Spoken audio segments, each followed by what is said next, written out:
Hi, how's it going? I'm Marlena. I don't even remember my opening. I'm Marlena. Thanks for wandering by. I'm so excited that I even forgot my opening lines that I normally say because this just arrived in the mail today and I'm so excited about it and so happy. Like, I could cry. I'm very excited about this deck. All right, so this is the Telos Tarot. It's a Kickstarter that I backed. It's by MM Meleen, and this is a very special deck. And I'm going to, I've taken it out of the box. I unboxed it because you guys don't want to see me fooling with the box. Like, it's ridiculous. Anyway, I took it out of the box and I just really quickly looked at what was in here and I put it in an order that made sense to me, although it's not exactly the order that it came in, and I'll explain that to you. Anyway, this is the Telos Tarot by MM Meleen. MM Meleen is one half of the duo of the podcast Fortune's Wheelhouse. So MM Meleen and T. Susan Chang did the podcast Fortune's Wheelhouse, one of my favorites. Really taught me so much about the tarot.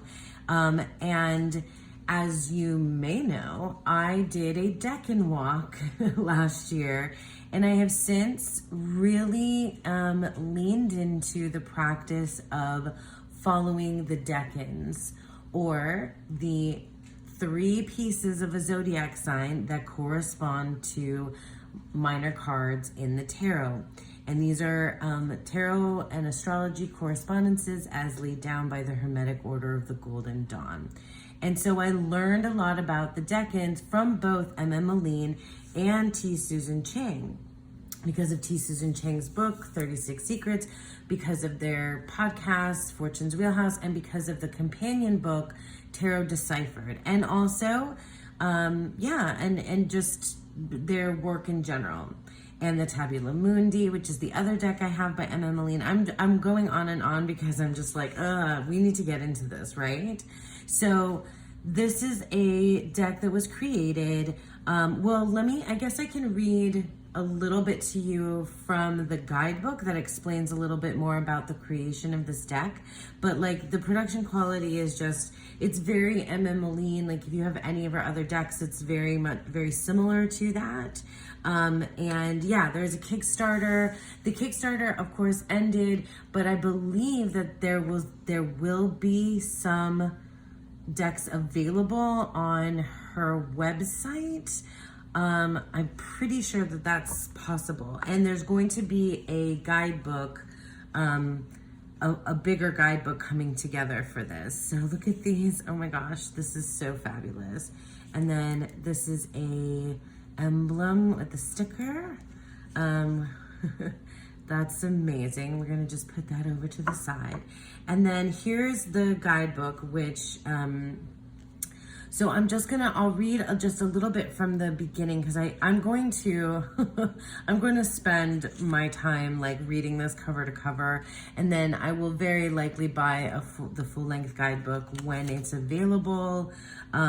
So the contents of this are the cards and their creation, how to use the cards, tarot as portable magic, making physical talismans, the Decan walk, low stakes magic, talismanic tarot through ritual, ritual tarot magic, and then intro to the card meanings, and then the cards. So it goes through the aces, the Decan cards, the 36 faces, the Major Arcana, and then the court cards. Okay, so I kind of did it in the order, in a similar order. But I'll just read to you the Telos of 777, a guidebook for Telos Tarot of 777, and more by MM Meleen. So some of you, might not be interested in the decans or in like using tarot as talismanic or magic. So it's my understanding that you can, this deck can be just, you can use it just straight up as a tarot, but it has some other purposes. So the cards and their creation. Okay, so I'm just going to read this Maybe not the whole thing. We'll kind of fly through some of this. Ooh, just the beginning anyway. So telos is defined. Sorry, I'm like excited and it's hard for me to read this little teeny print. Okay, so telos is defined as the ultimate inherent purpose of a thing. This tarot was designed to be both a traditional tarot and a tool for magical purposes. The art was all created using classical art materials, and each was ceremonially made during a corresponding astrological time, like during the Decan. I mean, this is so amazing to me. They were painted in the appropriate colors according to the color scales of the Hermetic Golden Dawn in 777. I think this whole project is 4 years in the making, okay? Many of the figures may be hauntingly familiar, for often they were modeled on mythological or historical art. The inspirations for each card will be part of the eventual full-size guidebook. Oh, I can't wait. The minors were created in accordance with the magical description of the Decans, okay? According to Aleister Crowley's book of Magical and Tarot Correspondences, 777. So those come from, I think she explains later about that Crowley's correspondences are close to what was in the Picatrix. So, all right, here's an explanation, which I already kind of said. A decan is both a division of solar time and a division of space. It is used here in the Hellenistic manner of mathematical divisions of the tropical zodiac, which is not affected by precession or slippage in the manner of the sidereal. So that just means it's fixed, like it doesn't change its position. Each decan is a 10-degree division of each of the 12 signs of the zodiac. Yeah, we've talked about this a lot here on my channel. And a period of roughly 10 days when the sun passes through the division. So thus the year gets divided into 36 phases, also referred to here as decans, and each corresponding to a minor arcana card in 2 through 10.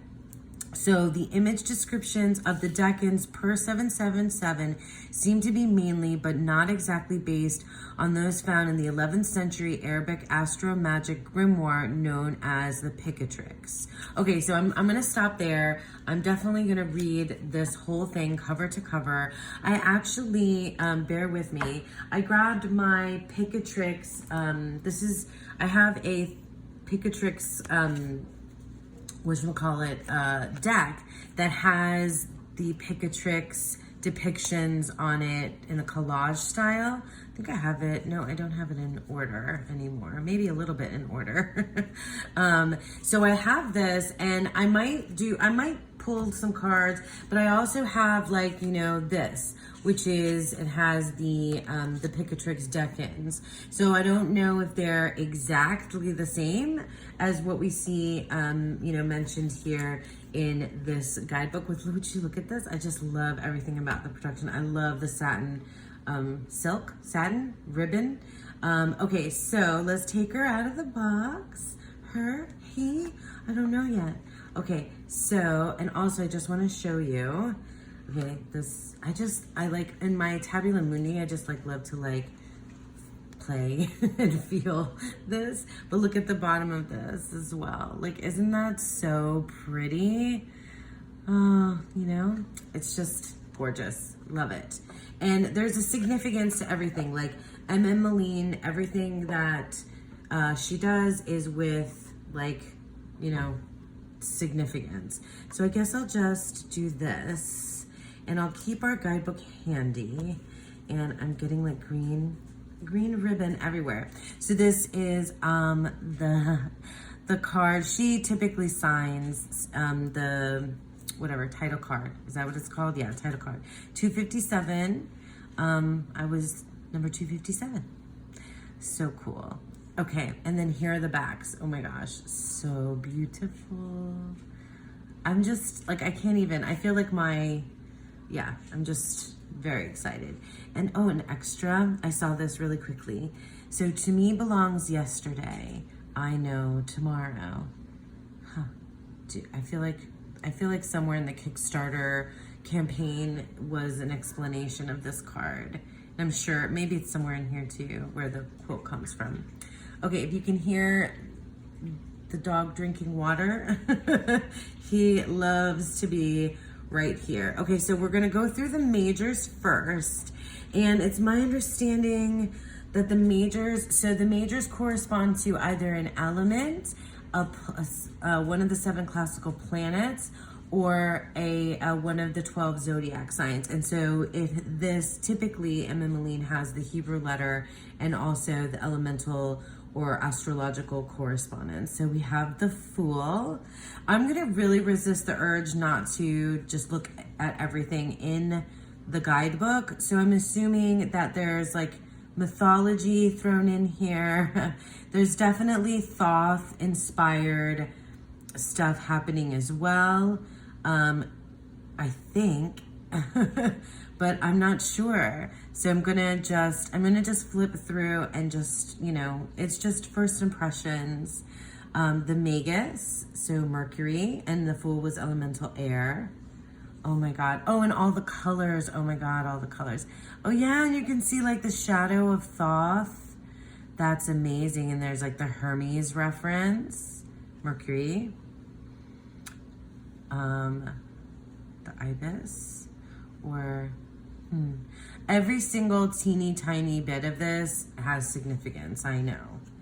And then here's the Priestess. Beautiful. Just beautiful. Look at all the water. Oh my gosh. And then these pillars feel more Waite Smith, right?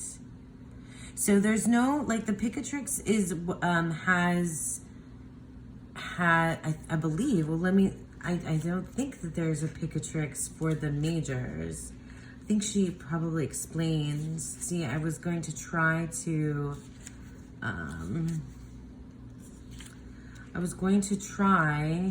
not go through here, but I just want to look at the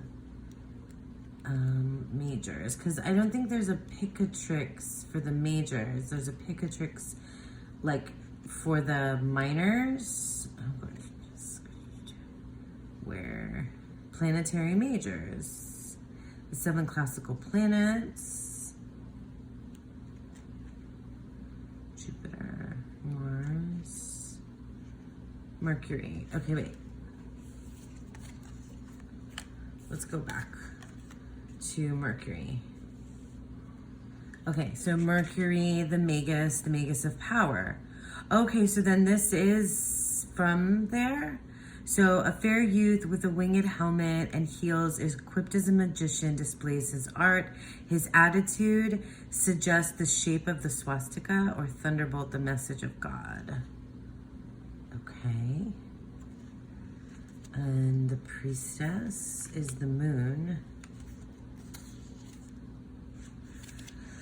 The Priestess of the Silver Star. So that's the Hermetic title. So a crowned priestess sits before the veil of Isis between the pillars of Seth. She is reading intently in an open book. And then it has the divinatory meanings. Okay. All right, let's just keep going. So we have the Empress. Oh, I hope the light is still okay. Yeah. The Empress. Let me just fix my light real quick. Is that better? I don't know if it's too shiny now. Let me move this out of the way. Okay. Okay. I'm just like, I feel like so out of sorts trying to do this. The Emperor. Cool. Ram's heads. The Hierophant. Oh my gosh. All of the 4 fixed signs are like around the Hierophant, like supplicants. I've never seen it depicted that way before. That's so cool. Because then you have your eagle, your lion, your Scorpio, your Leo, your Taurus, and your Aquarius. Amazing. That's amazing. I love that Hierophant. The Lovers. Oh my gosh, will you look at the pale pink and gray, the colors? That is very cool. I'm really loving this Lovers. And here's the Chariot. Beautiful. Just so beautiful. The Cancer card. Adjustments, which is Libra.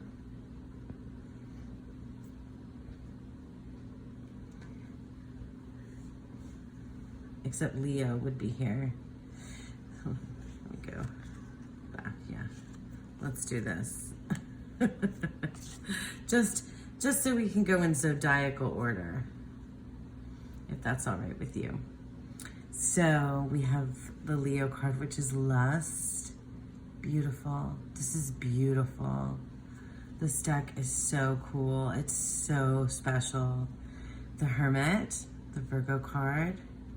So you see, I mean, it's, for me, even if you have no like understanding of astrology, I've never read 777. I have some sense of the Picatrix. I've definitely learned, you know, about the Decans, but yeah, there's a lot on here. I mean, and I have some understanding of mythology, Greek more than anything else, but there's like Egyptian. Look at this Wheel of Fortune. That's one of the best Wheel of Fortunes I've ever seen. It's so pretty. That's so pretty. Wow. I feel like you can see like an evolution of MM Meleen's art, just like how she's evolved over time. Like, I love that. Here's Adjustment, which is the Libra card. Beautiful. Amazing. So I'm just like, I'm so overwhelmed. I know I'm not picking up on like little nuances. Look at this Hanged Man. Elemental Water. Beautiful. The Death card, which was on the title card. Stunning. There's definitely like, I can see like the influence from her past decks, from the Thoth Tarot, from like, you know, obviously she's got the Picatrix or 777 in there. And oh, look, the little scorpion at the bottom. Sorry. There's the scorpion, there's the snake, and there's the eagle, which is the 3 phases of Scorpio on the Death card. I see so much in here. And I love the colors, absolutely love the colors.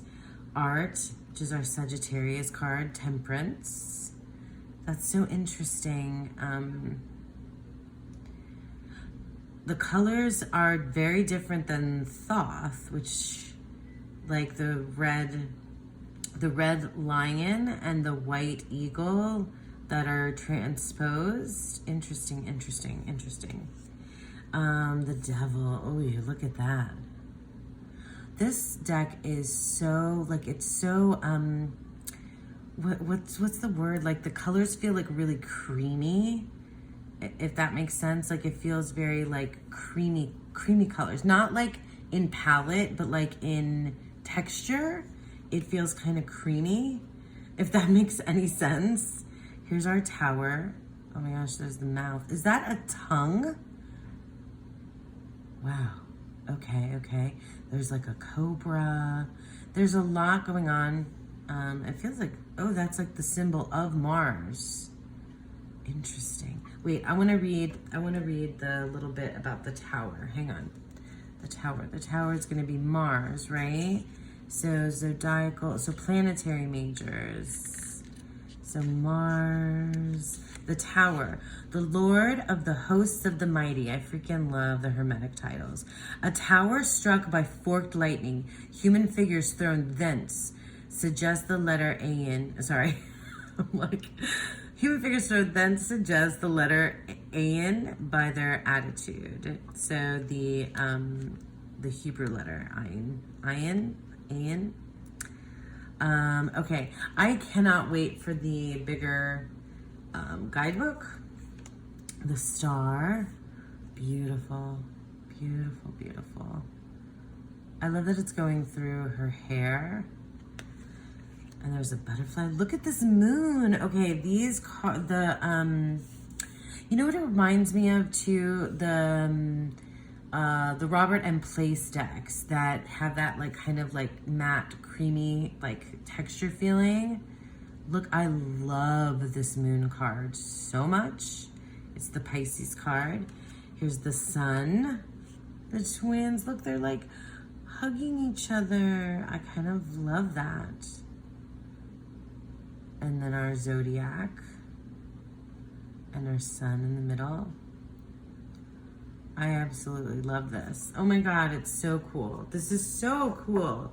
I'm so excited. I don't even know if I, like, what to do first. Like, do I want to read with this first? Do I want to like use it for my Decan practices or like right away? What do I want to do? I don't know. There's so much, but it's mine forever. So here's the Aeon, which is our elemental fire card.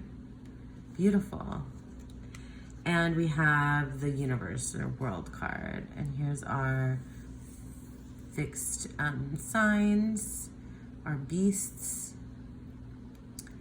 Oh, you can see the elements in there too. So you have water and fire and earth and air. Oh my gosh, beautiful, beautiful. Okay, so the way that I ordered this next, let me get this out of the way. The way that I ordered this next is I did the aces. And so I'm going to probably, as part of my like Decan exploration series, I'll probably use this deck a lot from now on in that. But the aces are special. They span entire, with the princesses or pages, they span entire seasons. So yeah, so we'll just go through the aces real quick. So I love the aces. They are the throne of the princesses as well. If you like, you know, are studying Kabbalah, that's in there as well. Anyway, oh, this has the flaming sword. So that's the movement down the tree of life. Oh, so cool.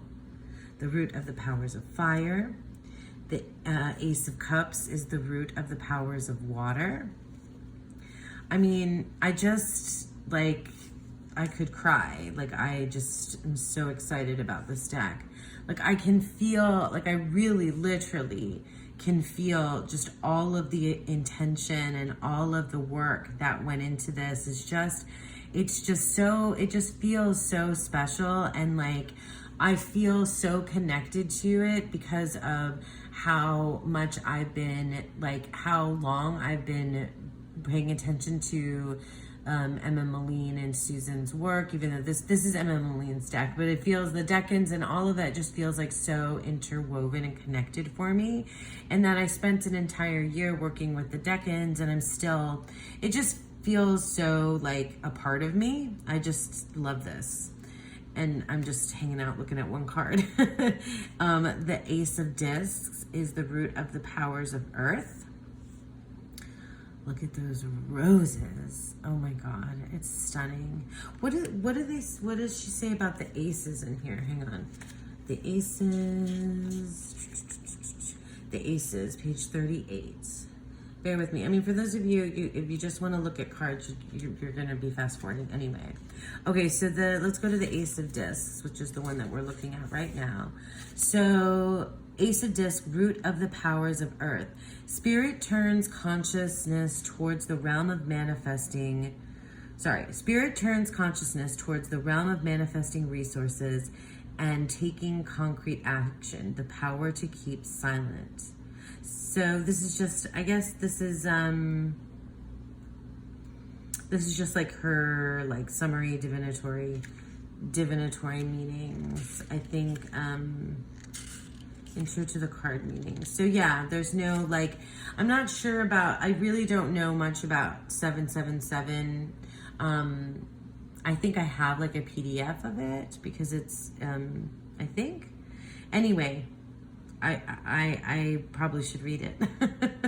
The Ace of Discs. Okay, so now we have the court cards, and it's gonna go through each of the courts, not through each of the suits. So the Princess of Discs is Earth of Earth, and these are very thothy to me. Like, that's very thothy and beautiful. The Princess of Swords. Look at that with the windmill.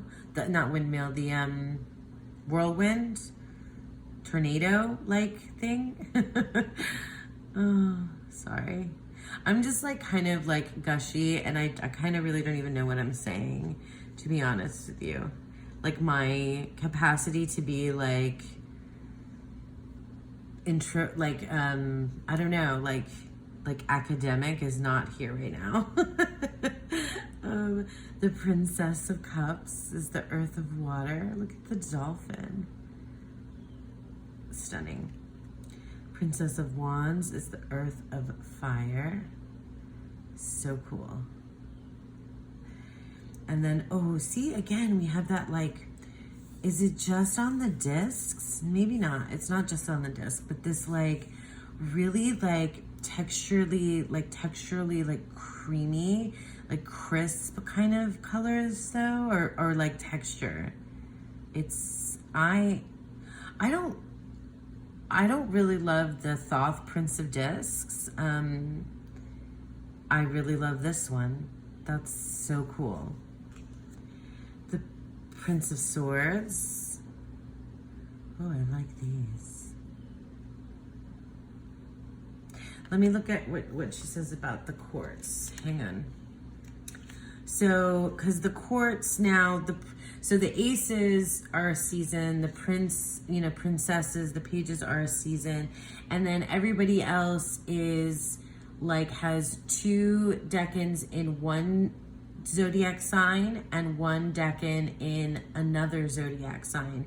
So we look at that as like being mostly, one zodiac sign is like its light side of that particular card, and then the one is its shadowy side. So if we look at the Prince of Swords, hang on, where is he? Prince of Swords, so is Capricorn 3, and then Aquarius 1 and Aquarius 2. And then there's a description of him. He is brilliant, humane, inventive, and idealistic, good at thought, and quick with words. He can come up with viable alternatives in any situation. Okay, so yeah, so then like he's mostly Aquarius, but like the shadowy side is Capricorn. Prince of Cups, love it. I really love that. And then we have the Prince of Wands. So fiery, air of fire. And then we have the Queens. Whoa, she's fabulous. Look at that queen. Very thothy. Queen of Discs. Ooh, Queen of Swords. I want to read, I'm sure there's more mythology. There's mythology, definitely. Greek mythology and Egyptian mythology and other, bits throughout. Look at this Queen of Cups. So beautiful. See, now, like, I saw the creation of this deck, and like I saw some of them, but it's like having it in hand is, oh wow. The queens so far are just like absolutely my favorite. Wow. Wow. Look at how beautiful these are. Like these close-ups, I'm just enamored. Love her. Okay, so now the knights. We have the Knight of Discs. I love this, the backgrounds. I guess that makes a lot of sense for the earth quartz. So cool. The Knight of Swords, look at him. Okay, so the horse is, so yeah, I mean, I think that's the case in the Knight of Swords on the Thoth, that the wings are on the knight and not on the horse, too. So it's like a horse flying through the air but the way, I don't know, it's one of those. This is cool. Knight of Cups. I love the crowns or like headdresses really that they have on. Knight of Cups. Knight of Wands. Beautiful. So cool. Is Knight of Wands, the Knight of Wands is mostly Aries? Wait. Knight of Wands is, pardon me you guys, I just have to. I cannot not. Is Sagittarius. That's what I was going to say, because the rainbow is very Eight of Wands. So Sagittarius 1, Sagittarius 2. So yeah, Eight of Wands, Nine of Wands are his cards. He's a well-established person with a combustible nature. Okay, I'm not gonna read. I'm not gonna read from there all the time. I'm gonna read it like cover to cover, like probably as soon as I'm done making this video. Okay, so now we're in the Decans. Okay, so I'm gonna put these aside, and we're going to visit with the Decans. And they're in, okay, so they're in Decan order. So we're going to go around the zodiac wheel with the zodiac sign. So it's in a different order than what you're used to seeing when you go through a tarot deck. But I often put my decks into Decan order just to help me remember the order of the Decans. So it's a thing I like to do. Okay, so we have the Two of Wands, Dominion. All right, so now I definitely want to, just real quick, sorry, you guys, I'm sorry. I definitely want to read from the guidebook, just real quick. Okay, so the Decan cards are 36 faces. So these are the most actively magical cards of the deck. The faces are doorways and bridges to the daemons or demons, the genius or tutelary spirits of the Decans. So I have begun to work with the time span of the Decans and feeling them as these Decan, like time nymphs is what I've been calling them. And I even talked to, I even had like an email exchange with MM Meleen, which I was like, ooh, where I told her about my, time nymphs, and she loved that phrasing. And so, yeah, I've been working with the Decans as these, the spirits of this time, and of this card, and like a time nymphs, like demigods, like spirits, like energies. I don't know. It's like a thing. It's hard for me to explain, and I'm still like making my way with it. Anyway, MM Meleen says, each was drawn during the Decan and then painted during the Decan in a following year. My God. The 36 Decans exist on a plane above the band of the zodiac and the spheres of the planets. Why they have been called the Lesser Arcana is a mystery, though it may refer to the lesser world of things we can change, rather than the more karmic forces of the majors. The quoted text is from the magical descriptions of the Decans per 777. The deities listed, there's going to be deities listed in here. That's awesome. Are from 36 heirs of the zodiac first, then the Ptolemaic Egyptian deity from 777 next. Note that the planetary ruler of the Decan, rather than the ruler of the sign is given. Okay, so I've seen in lots of different places, different deities, spirits, whatever, assigned to each of the Decan cards, and I feel like I'm curious to see, what's going to come out in here, and how that's going to work into, things for me. But yeah, well, let's just start. This is going to be a long video. You already know that if you've been, clicked on it. So, Two of Wands, Dominion. Okay, so sorry, I'm back in the guidebook. You guys, sorry. So Aries this is Aries. Mars in Aries is the first card of Aries, which is the beginning of the zodiacal wheel, or the astrological year, the zodiac, etc. A tall, dark, restless man with keen, flame-colored eyes bearing a sword. So the deities here are Adonis, and Arueris, Decan rulers Mars. Okay, I'm not going to be able to pronounce some of the deities. Oh, but some of them are more familiar. Okay, so that's the Two of Wands. Sorry, I wonder if I'm casting shadows, making it hard for you to see.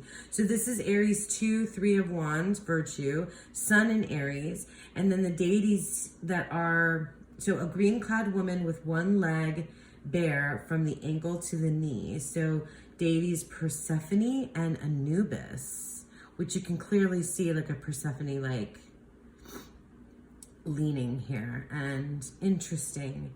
Okay. So really cool. Let me just look at what this says about the second face of Aries. So this is from the Picatrix.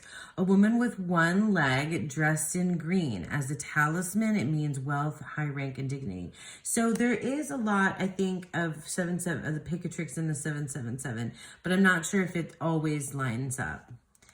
The Four of Wands, completion, is Venus in Aries. So that's then we move into Taurus, which is the 5, 6, and 7 of discs. So the 5 of discs, I should probably go through this a little bit faster.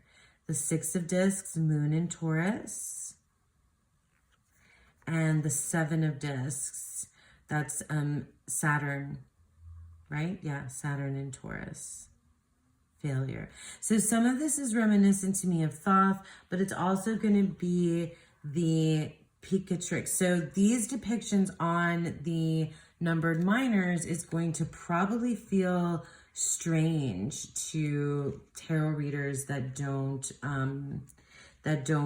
really work with the decans. So a swarthy man with white lashes, his body elephantine with long legs, with him a horse, a stag, and a calf. So you can sort of see that going on in there. Interesting. Wow. So deities and the Decan ruler, very cool. What the Picatrix has for the third face of Taurus is a man with a body of a long-legged elephant and a red face with teeth protruding from his mouth, and a calf, a dog, and a horse. So it's, there's some things that are kind of lining up and some not. Then we have, this is my birth card. So now we're in the Gemini cards, which are, so Gemini, and we have the 8, 9, and 10 of swords in this zodiac sign. So Jupiter and Gemini. I've always wondered why she has it this way, reading backwards instead of right to left, like Jupiter and Gemini. I wondered about that. That's really cool. I have to read it though. And then I'll stop reading it because this is just my birth decan. So after that, I'm going to not go through every single one. So the 8 of swords, interference, a beautiful woman with her 2 horses. That's it. And the deities Tethys and Tautus. So rivers split and split again into infinite streams or decision points. Make a choice and others are eliminated. There are too many choices. 8 different swords block her. 8 is part of the Fibonacci sequence. So there are an infinite number of potential branches, indecision and snags. The image confers cleverness, dexterity, and knowledge of numbers. It can be used for things involving writing, arts and crafts, and the quick learning of any topic. It has the potential to present you with too much information and too many choices, which can be paralyzing. So that's a very, I feel like a very traditional way to read the 8 of swords. So like you can see 8 of swords in here. Like even if you, like if you're a Waite Smith kind of reader, A Thoth kind of reader. You see, I feel like you can see it. It's got some chariot vibes in there too, obviously, because of the horse-drawn, what? Is she even in anything? Like, it looks like it's like not even there. Interesting. Okay, the Nine of Swords, cruelty. So just keep in mind that the images here are from the 777 descriptions of the Decan. Ten of Swords, ruin. Well, you've definitely got Ten of Swords vibes, even if it's not your traditional scene. So we have the Sun in Gemini. Okay, so now we've moved on to the Cancer cards, the 2, 3, and 4 of Cups. So we have 2 of Cups, love. We've got some Centaur stuff going on here, which is interesting. And the 3 of Cups, abundance. A little peacock is there. And moon phases, that's really cool. It's not, well, the moon rules Cancer, but this is a Mercury ruled Decan card. Then we have, we have doggies. We have the 4 of Cups, luxury. Interesting. That's a big departure from anything you might normally see. But remember that these are depictions. Look at the balancing of the cups on these guys, on these dogs' backs and head. Interesting. And it's moon in Cancer. What did I say? Did I cut myself off? I can't even remember. 5 of Wands, strife, Saturn in Leo. So now we're in the Leo cards, 5, 6, and 7 of Wands. I didn't even talk about like moving through the different elements or anything for the Decans, but it goes in an order. We have Jupiter in Leo. So that's victory. That looks like you could read it in a very typical way. Same here with the 7 of Wands. So we have Mars in Leo, Valor. These are the Thoth titles. Very typical there. So then you can see that the Golden Dawn, creators, they used the descriptions as part of the inspiration for what they drew on the cards as well. Not 100% it lines up, but very close sometimes. Okay, so 8 of Discs. Look at how beautiful this card is. The colors in the Discs cards are like blowing my mind. So now we are in the Decans of Virgo. So this is Virgo. So we have Sun in Virgo. We have Venus in Virgo, which is the 9 of Discs. I love this card. I love the 9 of Discs always, but this is so cool. I'm resisting the urge to go, but I think I'm failing at resisting.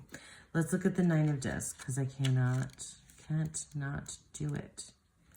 So in the Virgo, so this is Virgo 2, 9 of Discs. Tall, fair, large man, with him a woman holding a large black oil jar. So the deities are the Morai. Interesting. Pi Osiris. Interesting, the Morai, huh? I kind of love that though. I really do. I love that the bird is there. So there's definitely your inspiration coming from Waite Smith, from Thoth, from mythology, like so much here. So cool. It is just mind-blowing. Then we have the 10 of Discs, wealth. So it's Mercury in Virgo. I was just re-listening to the podcast Fortune's Wheelhouse episode on Mercury, the planet. You have your Tree of Life down in here too. So cool. And this guy's very much giving hermit vibes, which is the Virgo sign. And then there's Mercury behind him. So cool. Is there like alchemical stuff? I'm not sure what's going on over here. I can't wait to find out more. Okay, so now we got the Libra cards, which are the 2, 3, and 4 of swords. Look at the Libra. Look at, these are huge. This is, oh, it's like the scales and Lady Justice there, giving all kinds of Statue of Liberty vibes here too, which is interesting. Beautiful. Oh, wow. Okay, this card is this like whole, okay, I'm kind of like, whoa. All right. This is the 3 of Swords. And this is the most close-up portrait kind of depiction aside from the queens. Let me go back really quick to the courts. Even the majors don't have anybody that close up their face. The only ones that I think were, let me go back, just because I'm just going to. And if you don't want to be here, I guess you don't have to. I don't know why I keep apologizing. So the queens, a little bit closer, and then this one even closest to being like a face, like of the face. It's not, I think it's just like not easy to draw faces, but this is so fascinating to me. Let's read what the 3 of Swords, so this is the, this is Saturn in Libra, and it is the 2nd decan of Libra. So it's peace. No, sorry, sorrow, duh. A man dark yet delicious of countenance. Let me read what it says in the Picatrix. So it's the 2nd face of Libra. A black bridegroom on a joyous journey. That's so interesting because it's so different from what we think of the 3 of Swords, right? So let me find it. The 2nd face in here. The 2nd face of Libra in this, in the Picatrix. I keep saying that, like Picatrix, like Pikachu. The 2nd face of Libra. What do you think? Interesting, huh? I don't know. I don't know what to make of it, right? Okay, so, but it's really cool. I really like that. The 4 of Swords is Jupiter in Libra. Truce. That's cool. All right, now we're in our, so you can see the departure now from the air sign. So we're going from an air sign now to a fire sign. In, no, this isn't a fire sign, this is a water sign. I was saying fire because of all this red, but this is Scorpio. Oh, and it's cups. How strange to see a cups card be so red. But it is it in the Thoth? Now I can't even remember what that looks like. Oh my God. All right, so 5 of Cups. This feels very, you know, Charon, Ferryman. What is happening here? There's like scorpion, tail. Oh my gosh, this is so cool. Okay, 6 of Cups is pleasure. Got this camel here. Look at these beautiful, oh my gosh. Oh, look at this. The 7 of Cups is debauch. And we've got like, you've got like your, I really feel like I see a little bit of everything in here, which I really like because I marry the Thoth and the Waite Smith together a lot. And I'm learning Marseille a little bit now, Tarot de Marseille, and also the, you know, the mythology, the astrology. I kind of like it. Okay, so now we're in a fire suit, the Sagittarius. So we'll have the 8, 9, and 10 of Wands. That's amazing. Look at it's Hermes Trismegistus 3, Hermes times 3. Hermes to the 3rd power. I don't really know anything about the Hermes Trismegistus stuff that much, but I like the idea of Hermes to the 3rd power.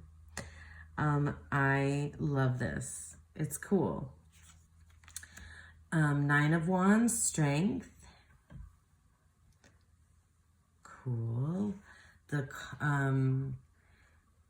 The colors are wild too. I'm trying to remember the colors in the Thoth. I'll probably have to do a side by side. 10 of Wands. Oh God, this doesn't look good. This guy's getting a very scary haircut, it seems.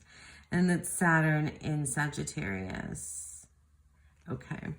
I'm sure you all are like, what with some of them? We have to look it up.